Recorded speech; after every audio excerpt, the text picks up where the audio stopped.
So, I know our commentary got a little dark last time with discussing various things, and let's start this time off with something a little more lighthearted. Eugenics!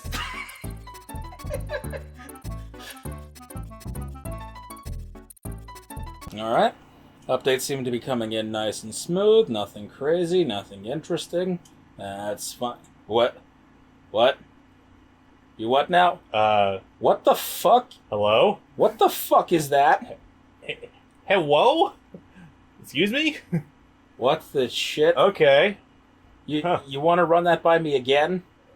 I love surprises. Sometimes some more than others. Okay. I guess we just transitioned to the proper thing now. So, hi guys. Welcome, one all. Bomb Ran here. Welcome. Well, for you guys, the first exposure to My Hero 1 Justice 2. For us, the second time.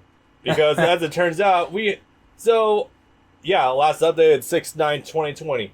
As it just so happens, the two of us have kind of already done a full recording of this game. And, literally out of completely... Okay, so you might remember my little joke at the start of My Hero 1 Justice 1, which I can't believe is actually dated now. I can't believe that's a thing I have to consider. Out of absolutely nowhere, Funimation and Namco were like, hey, you guys get an English dub for a game. Here's the thing. It's not a Dragon Ball game. Yeah, this is legitimately, I'm not kidding to anyone, this is the very first non-Dragon Ball game that's has a dub from Funimation for the first time in 13 years. Yes. And if you don't believe me, go back to Unlimited Adventure and go upwards, and you'll see I'm not wrong. If we're not counting Borderlands, because and Smite. And Smite for those who care enough about Smite. I'm sorry. And this happened to drop like a week after Brandon and I finished recording My Hero 1 Justice 2. Well, guess we gotta redo this game. I guess this also means I have to nix my old joke about, hey, you know what really brighten the mood for My Hero Academia? Eugenics! Because that's what this series needed. And it works pretty well. What is my life? And it's not even just that, there's also been a huge balance patch update. Like, literally tied along with that. Shigaraki lost fun stuff, Fat Gum lost fun stuff. Luckily, Mirio's no longer fucking broken, so that's good. This might actually be continuing the start of a trend. Because this was a Bamco game that was released about the same time that also had a dub at launch. And that came out of complete fucking nowhere. And I guess that makes sense now. The definitively two most popular anime of the last 5 years, without question, dubbed. Yeah. One can only hope in the future. you would think, because we're still in that proximity window, but, here's open. Also, the weird... oh god, this is fucking crazy. Anyway, so, well, okay. Welcome on to My Hero 1 Justice 2. I'll get this quick spiel out of the way before we get too sidetrack. I'm gonna keep my, So, we've already done the full Let's Play this before. I'm gonna keep my little spiel about what's changed in the gameplay, relatively speaking, in here. So you can just reference that. It's a good game. A lot of balance patch changes. I think this game's really good. If you want to pick it up competitively, you can. It's really cool. The game... fuck, okay. You know, this is the hard thing about this damn series, about redoing stuff, is that you don't know, like, where to retread. Like, with Budokai 3, I put, like, 3 years between myself and the game before going back to redo it. So with this, it's like, you have to empty your brain and be like, hey, what are we talking about? Well, I guess to give the brief synopsis, this game covers the latter half of Season 3 up to the middle half of Season 4, which is essentially licensing exam, Midoriya and Bakugo having a lover scuffle, introduction to Mirio, Shie Hassaikai arc, and that's more or less it. And it's really good. Like, those stories are really good, especially Shie Hassaikai. I'm not gonna lie. Looking back on it more and more, I think it's probably one of my new favorite shonen arcs, like, period. It's really good. Yeah, it's, There's a lot to take in with that and with everything on display here. There's an intense amount of dark shit and philosophy brought into it. Child abuse, eugenics, existentialism. It's okay. Changing your own destiny. It's all that fun stuff. I made this comparison before. Season 4 with Chisaki is pretty much X-Men. And more so with William Stryker from the X-Men comics, where he wants to rid the world of mutants. It really comes full circle with how My Hero Academia is essentially a giant love letter to a crap ton of comic books and various media. Especially when you get to this part of the show where it's like, oh yeah, this is essentially William Stryker with the series. Got it. Yeah. Yeah. Not the least bit of a bad thing, but it's just kind of surprising. It occurs to me we have to go over some of the more basic functions as well. The new menus here look amazing. Characters move, it's alive, they actually speak when you highlight them. Capture this one. Not in the least bit of time. We'll go over the dub as we go forward. We're going to elephant in the room for the time being. I just like that they made Uraraka the gamer. Yeah, right? That's adorable. With an All Might controller, no less. I do find adorable how that's great. And holding up cards here in Japanese version. Okay, I guess we talk about this really quickly because unfortunately the impact's kind of lost. So in subs when we record I can switch it for a brief moment. In the subs when we record the game, Chisaki here is actually voiced by Kaiba, and we had a lot of jokes about that. Although here his name's Kellen. What's the rest of his name? Kellen Goff. Kellen Goff. Dude also voices Diablo right now. So, that's pretty fun. And as a result, we've gone from making Kaiba jokes to Diablo jokes. It just works. There it is. Yeah. Just for that brief moment. Yeah, I just hit his... God, you could definitely say that there's a lot of hit and miss material for Funimation over the last few years. Like, they've mostly been really consistently good, save for a lot of their beat talent, but My Hero Academia has consistently been just as good, if not better, than the subs. It's, when they have their veteran talent on, it's all good. When they have some of their newer talent, it's fine. It's when they start bringing the 16-year-olds into the booth that it starts getting a little questionable for some shows. Yeah. Some of their simul dubs. Pretty much most of their shows that are all girl casts. Yep. When they really need to bring in all the other people who don't want to just do it. Yeah. Yep. Oh, boy. It's also just... It's eerily...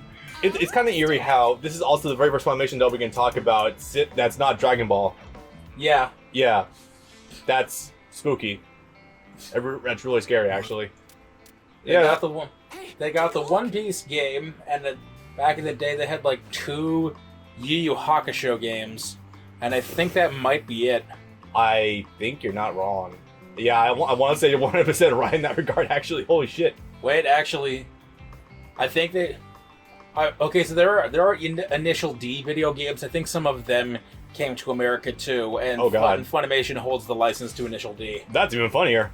That's actually insanely funny, dude. Okay, but that's like mid PS2 era.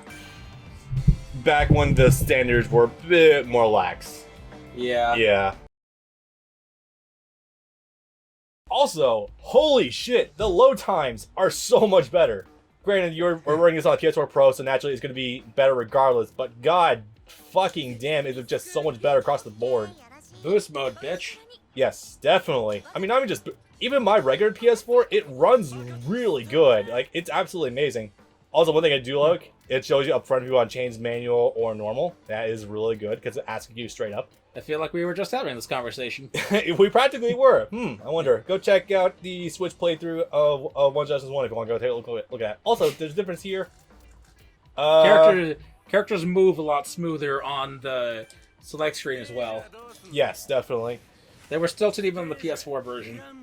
It somehow takes longer on my PS4 to go from the menu to the character select and the character select to the actual fight. I don't you saw that. Holy shit. Okay. Right, we calculated that out the other day. If you want to put those numbers in, be my guest. They should still be in the Discord. Yeah, that was really weird. Okay, so a couple of key notes about One's Justice 2. The first of all is that stun's gone. stun is completely gone. So like those fucking like 50-50 death combos you can get with All Might if you have the meter for it and you get stunned, they're gone. So don't worry about that anymore. You don't have to worry about that shit. Second of all, It looks faster even just watching you, looking at you walk around. yeah, no kidding. Well, maybe Like running speed is up a little. it could just be a natural trait of shoot style Midoriya. That's hard to say, but I would definitely not be surprised by that. Second major change. L1 cancels required meter now. Yes. I get why this happened because most combos relied on using dash canceling, and yeah, it got a little crazy at times, but I don't know. I Like, just noticed her marshmallow legs have heels. they do, yeah. I only just noticed that just now. One other thing, I think this might have been a trait of one's just as one as well, but assists have different recharge speeds. Yes. Yes, so like Kami's a 10-second cooldown, Jiro's a 20-second cooldown. You can see the change even there. I think this might have been a trait of one just as one as well, but I feel like this is worth mentioning because it's characters have assist speeds between 10, 15, and 20 seconds. So you want to like figure out who's got what. Let's see, next up. Changes, Bob, changes. Well, there's team supers depending on the team you have. Characters have a very unique new moves, like Chusama Midoriya now has like the soccer ball kick he can do. It's kind of cool. Oh, did you actually know he has this? Not offhand. Yeah, on the ground he's got this rocking in kick. I don't know where they got this from, but it's kind of cool. It gives him something to play with if he doesn't want to go in, you know. If he doesn't want to do a baseball slide. Pretty much. And besides various bug fixes with like the walls and everything, that's pretty much the brunt of the changes. Like this game is still essentially One's Justice 1, but with a lot of tweaks, and it feels a lot more balanced now on the whole. Oh no, I forgot one. It's a lot faster. You have side dodges. Yes. Oh god, this You is have so... those Storm Force side dodges. I can actually do things to react to unblockables now. I love this so much. I'm actually a somewhat decent player. Actually, rather you have a dodge function at all. Yes, that is especially true. Because that didn't exist first time around. Yeah, definitely. So you have a reset button. Oh god, that's right. The biggest thing I feel is the fact that you can press R3. You can see it down in the bottom right-hand corner of the screen. It just immediately snaps you back to the middle of the screen. Oh, God, is that so convenient. One thing I don't like at all, I do not like the meter in this game. I hate it. I hate that it's a word. It's segmented, yeah. Yeah. It's really hard to keep track of now. Like, Plus Ultra is cute, but I hate... Yeah, keeping track of exactly how much you have at any given time. I'm sure you might say that's easier, but no, it's more disorienting than it just being a meter. Yeah, also your dash cancel takes an entire bar meter. You're gonna want to... I've talked with Alec about this. You essentially want to balance like characters that don't need dash canceling whatsoever for combos. Like, I could dash cancel with Midoriya, or I could just do like this and just take him to the wall that way. Use Kami's assist or something, take him to the ground, and you know I got a good rubber combo. That should cover most of the major changes, like surface level, that you'll immediately know it's going from 1 to 2. The game becomes a lot more streamlined, there's a lot more uniformity. It's really good. Also, it's subtle, but it got a huge graphics boost too. It looks a lot cleaner. Yeah, it definitely does. A lot cleaner, a lot sharper, a lot smoother. I think I might have heard that maybe all the models got replaced. I could be wrong about that. I might be thinking about Berserk. I have Berserk in my mind a lot recently. I have a good reason for that. Anyway. Actually, wait. No, this will probably be going well after I post that first Let's Play. Yeah, Berserk Marathon. I had to do a lot of research for it because the series is huge. Alright, so going down the thing for story mode, it's very similar to how it was in My Hero 1 Justice 1. You have a hero side and a villain side, both tell their own unique perspective. The good thing... Presentation is a lot better here. Presentation is super clean. No more of that branching path shit. There's also not nearly as much filler content as well, although there is still a fair amount of padding, to be absolutely fair. But it's all on the hero side. There's like no padding. Or at least very little padding in the villain side, and that's actually a bad thing. Yeah. Here, the villain side is, like, undisputably the better story in this game. Not just because of the interactions between Chisaki and Shigaraki, but, like, it doesn't cover licensing exam nearly as much. But it's still a fine arc, but it doesn't really hold a candle to everything else that came after it. The interactions between Shigaraki and his own people. Oh god, tell me about... Oh, fuck. Shigaraki is such a good villain now, dude. Yeah. God damn. Alright. Yeah, I guess we can just jump right into it. So the game starts off with the same cutscene from before. With You'll have to forgive us if we're a little flustered. We've said most of all of this already once before. you could say that we literally blew our load with the first recording session for this game. So a lot of it's gonna feel like we're kind of just trying to rehash points, but we'll try to keep things fresh for you guys and try to not just skip over things that are important. We'll have a lot more to talk about in terms of gameplay this time. That's a funny thought. I will say one hilarious thing though. Kellen here, the voice for Chisaki, he's 22. The man is 4 years younger than I am, but he sounds like a man twice my age. I love him. Yeah. He's great. It's, Also, he is a disturbingly good voice actor. Holy shit. so he's not one of these people, but it's both beautiful and disgusting things that a simple beard can do to someone. It can take a 19-year-old and turn them into a 40-year-old. This old fucking meme where you find some dude who looks like he's like 16 and another dude who looks like he's in his 50s. The magic of a gay bar is you can walk into it and learn that each of these guys is 23. Yes. Yeah. Good shit. Anyway, yeah, so that was a brief flash forward. A lot of the common theme for the Shie Hassaikai arc is going to be Destiny and all of that fun shit. Alright, so I guess we'll also be mentioning this for the first time again. We have mood lighting now. Oh, yeah, I mean, it's not going to show up on the capture because... No, of course not. Yeah, but watch my live streams over at twitch.tv/WatchingJericho. And you'll be able to see lights, and it's really cool. No, we recorded these lights before for the villain side. Yes. Oh, yeah, we're mentioning it for the first time. God. Also, you might notice, and this is bothering me a little too, audio sounds a little wonky. It's not because of the current state of the simuldub, which just finally finished, by the way. Yes. It's this wasn't recorded in everyone's home. This was actually recorded in a studio. This was actually recorded at Okatron, not Funimation's regular studios. Wow, they haven't done Okatron in years. Wow. Not outside of the DBZ games. No, that's really weird. So yeah, with Okatron directing staff, and so audio is a little weird, kind of across the board in English. Some lines don't sound like they fit.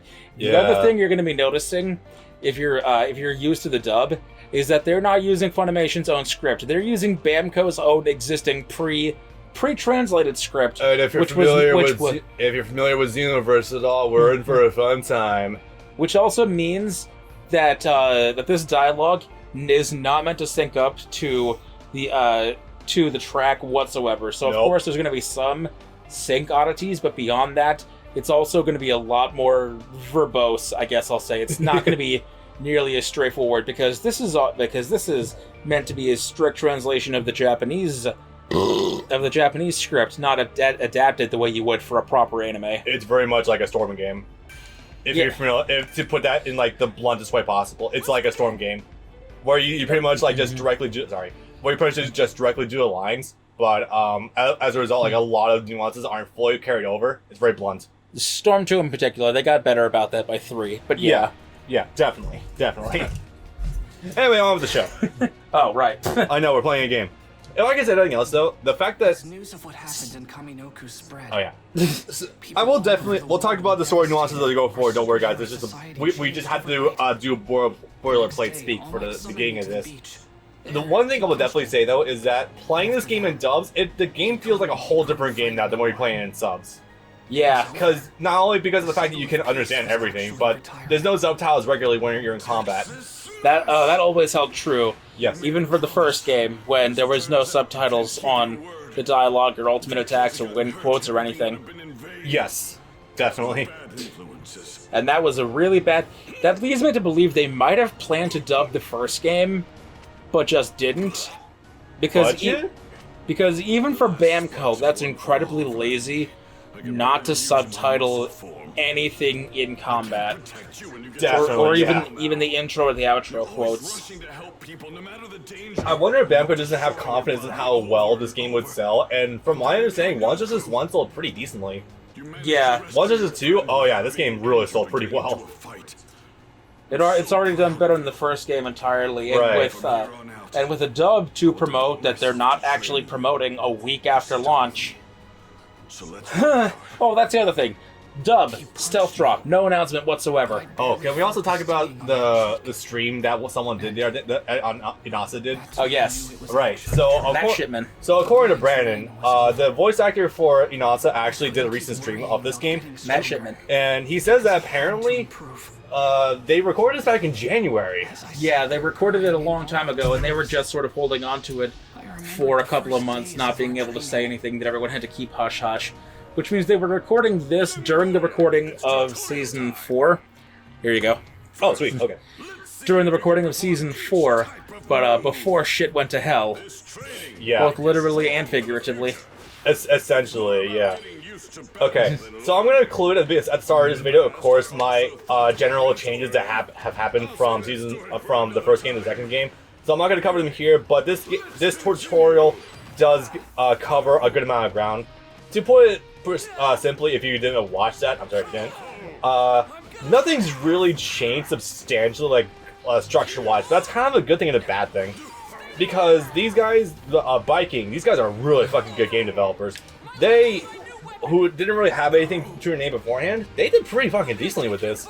They're known primarily for actual arcade games. Yeah. And for make a transition away from arcade games, because I'm gonna be honest, arcade games in Japan are kind of crap these days. Like, a lot of them.